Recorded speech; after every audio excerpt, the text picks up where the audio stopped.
So yun na nga no, dahil nga sa sobrang dami nating interest or gustong mangyari sa buhay o dami nating mga interest no or pinagkaka-interest ang mga bagay na yun lagi nating pinapanood, lagi nating inaaral at pinagkakaabalahan no. So hindi natin pala namamalayan na meron palang isa, dalawa or tatlo or at least mga ilang mga bagay sa mundo na napakahalaga pala na dapat pa natin bigyan ng pansin and pag-aralan no. So dapat matututunan at hindi lang matututunan ay dapat din nating i-practice no or i-exercise or i-execute o ano bang tawag diyan no. So dapat pala natin gawin. So yun po yung ginagawa ho natin. Kayo, di ko alam no kung kayo ba ay fitness enthusiast pero this time, pero I'm sure ito si Leo Sanyega, shout out siya sir. Sigurado ano ka no, parang fitness enthusiast siguro kayo gawa nung nabanggit mo nga one time na parang nakahanda na yung sapatos, talagang masusubok ang yung sapatos dahil ilalakad mo yun sa may junction to yung 4.8 kilometer long. Anyway, so ako naman ngayon this time ay hindi na ako tatama rin or kailangan ko nang kalimutan yung pagiging tamad in year 2026. So kailangan ko nang mag-aral ulit, maglakad or babalikan ko yung mga content ko natin dati na walking around the city. So this time magsisimula tayo dito sa Verdon Park. Kibali ang gagawin ho natin ay hindi ho tayo nagre-review ng lugar, ng lokasyon o kung ano pa man na hindi tayo nagpo-promote or nagre-review no. Kumbaga yung akin lang talaga dito is maglalakad lang ako talaga. Ako'y maglalakad lang no para maburn ko yung mga stored fats sa ating katawan. May mga ganun pala tayo no, stored fats. So akala ko stored memories lang meron. So ako kasi stored memories sa ating mga memory card, mga SD card ay ano siya, aking ina-upload yan para ma-delete, parang gano'n no, para bagong ano na naman, bagong videos and information naman yung ano natin mailalagay sa ating yan nga storage room. So same din pala sa katawan, merong stored fats at hindi lang pala yung mga memories naman natin, stored memories yun, sinishare natin yan, pinapublish para ano din siya, para pwede na tayong mag-welcome ulit ng panibagong mga learnings. Pero yung stored fats hindi ko masyadong alam yan no. So darating ko lang, hindi ko lang talaga sa interest, kaya this time parang gusto kong sunugin or gusto ko nang ma-burn somehow yung ano, yung mga stored fats sa ating katawan. So sa paanong paraan, so yun na nga ay maglalakad lang tayo dito sa may Verdon Park at hanggang sa makalabas tayo ng premises ng Verdon Park. So magsisimula tayo dito sa swimming pool area or pool side ng Verdon Park. So I'm not promoting, hindi ako nagre-review.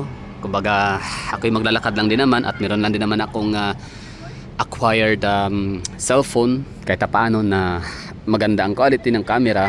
So gagamitin ko na rin siya pang document na rin sa ating mga nilalakaran and sana mag-enjoy ho kayo. So depende na rin sa inyong ano yan, impression, interpretation sa aking ginagawa. If you find it good or something like parang napopromote yung maganda na lugar, edi maganda rin sa inyo yun, parang good for you. Basta yan lang, ang pinaka main purpose ko dito is maglalakad. Ayan o, kita nyo naka sapatos ako dito. So napakapambihira na pagkakataon, pero syempre need nating matututunan yun no. Sometimes need nating mag-adapt or ang tawag dyan ng bagong mga tawag nito, mag-adapt din tayo bagong behavior, bagong ugali or bagong mannerism or habits ganyan no, or hobbies. So this time habits, hindi man siguro araw-araw na maglalakad tayo sa buong Pilipinas o saan man tayo pupunta. So at least once a week or twice a week. So nagawa ko na to nung ako nagte-testing ng aking 4K resolution, I mean 8K resolution nung dun sa may Coastal Road, kung na-remember ho ninyo yun. Tapos sa may SM City Davao. So nilagat ko yun. So talagang nangangalay, may sumakit yung paa. Hindi ba sumakit yung paa, pero talagang sarap ng tulog ko nung kinagabihan at yun. Parang medyo nabago na somehow yung aking body clock. Kung dati ay natutulog ako pag araw, ngayon ay parang gabi na ako natutulog. So parang nag-a-adjust yung katawan ko, like may time na 5 oras lang, 4 na oras lang yung tulog ko, pero grabe yung quality ng pagtulog.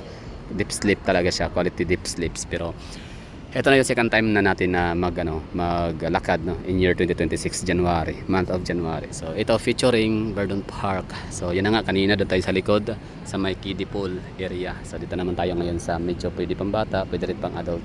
Pero parang para pambata yata ito dito kasi nga medyo mababaw lang siya. Okay, so ang Verdon Park ay meron silang 3 swimming pool no. Yan na nga, kiddie pool. Yan no. Yan.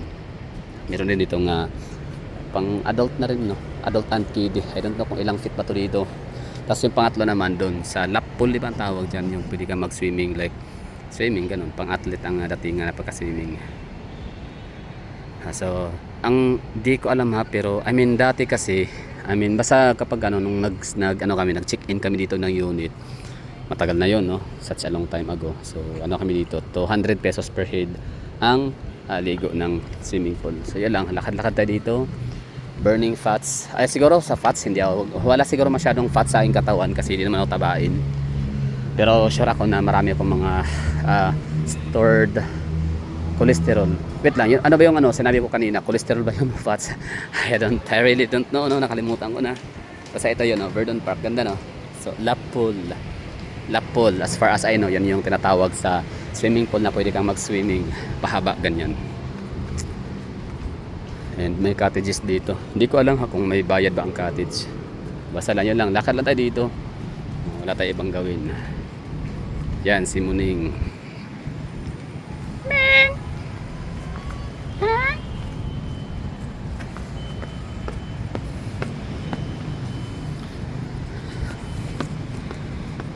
Okay, hindi ko alam ha kung bakit bumaba yung aking nito, yung view. Is it because gumawa ako ng mga 4K resolution, like hindi lahat ng cellphone ay nito, capable mag-play ng mga matataas na resolution gaya ng 4K hanggang 8K resolution. I don't know. Pero siguro possible yun, no? Tinitignan ko. I assume kasi na ang mga manonood ko ay may marami-rami din ang mga gumagamit ng mga low end na cellphone. Although sa aking traffic naman pinaka 52%, no, majority ng aking viewer ay gumagamit ng smart TV. Social. Oh, shout out sa inyo diyan mga nanonood sa akin through smart TV. So sana all po, no, nakakaluwag-luwag kayo sa buhay. Kasi di ba mahal ang smart TV?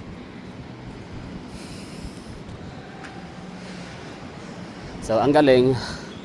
At ako hinihingal na. Hindi hingal siguro dahil may kasamang daldal habang naglalakad.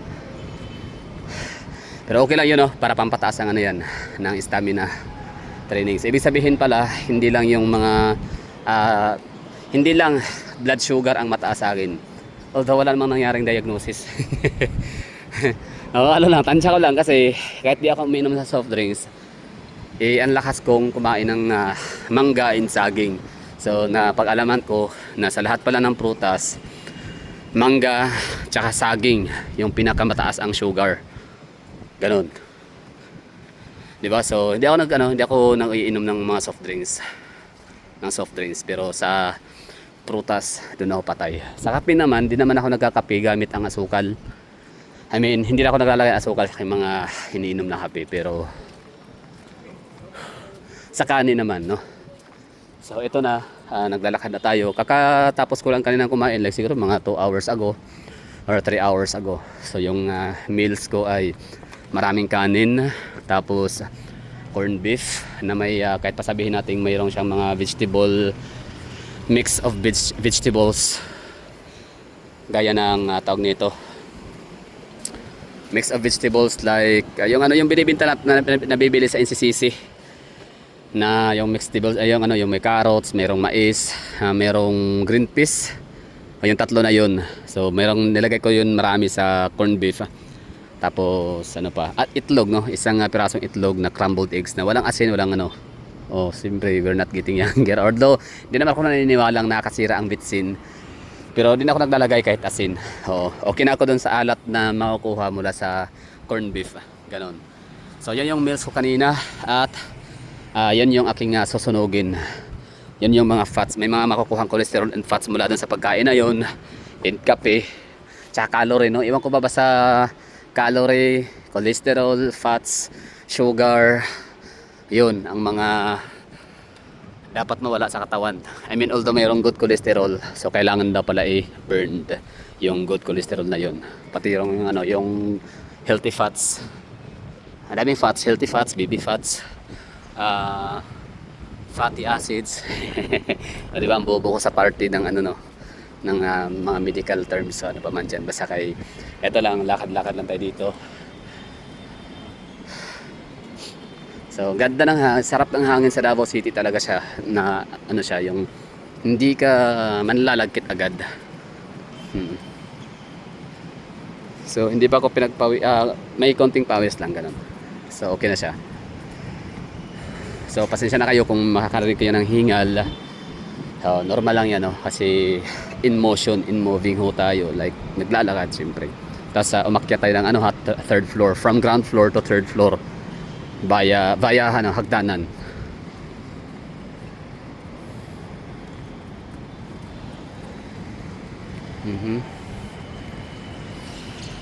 So ito yung view, ha. Gusto nyo, sige, ikot ko kayo dito. Andito lang din naman tayo, nagbitbit ng camera at tingnan yung view ng lugar. So at least, ayun, oh. Ito yung nila, parang playground. So sa unahan na yan, merong cottage. Ayun, pwede ka pala dyan, mag-grill.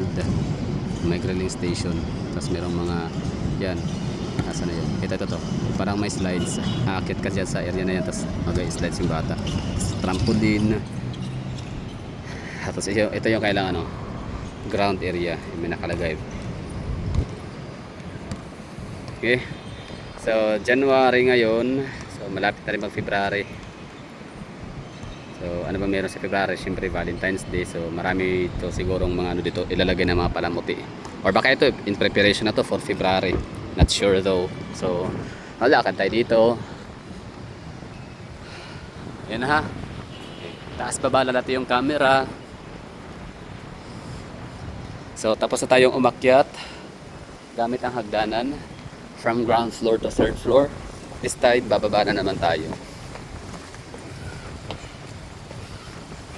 So yan lang, bali kumbaga okasyon na lang, no? Sabay kayo sa akin. Sinama ko na kayo dyan virtually. So I do hope na okay yung camera handling ko, hindi siya ganun ka shaky. Although in fairness talaga, nagustuhan ko to ngayon. Matagal na akong hindi gumamit talaga ng 60 fps kasi pagkakaalam ko talagang magalaw. Pero this time kahit magalaw yung aking kilos, talanta ako, diba? May patalon-talon pa yon, pero hindi siya maalog. Very good. Hindi siya maalog, hindi siya nagbe-blur.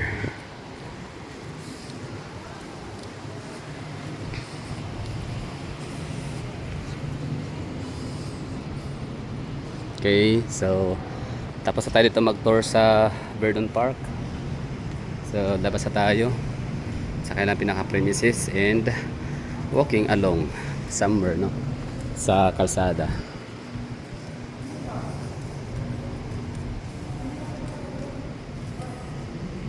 So dito ko natatapusin yung video at ang next nating gagawin ay maglalakad ulit tayo from Verdun Park papuntang Ecoland or dun sa may tulay.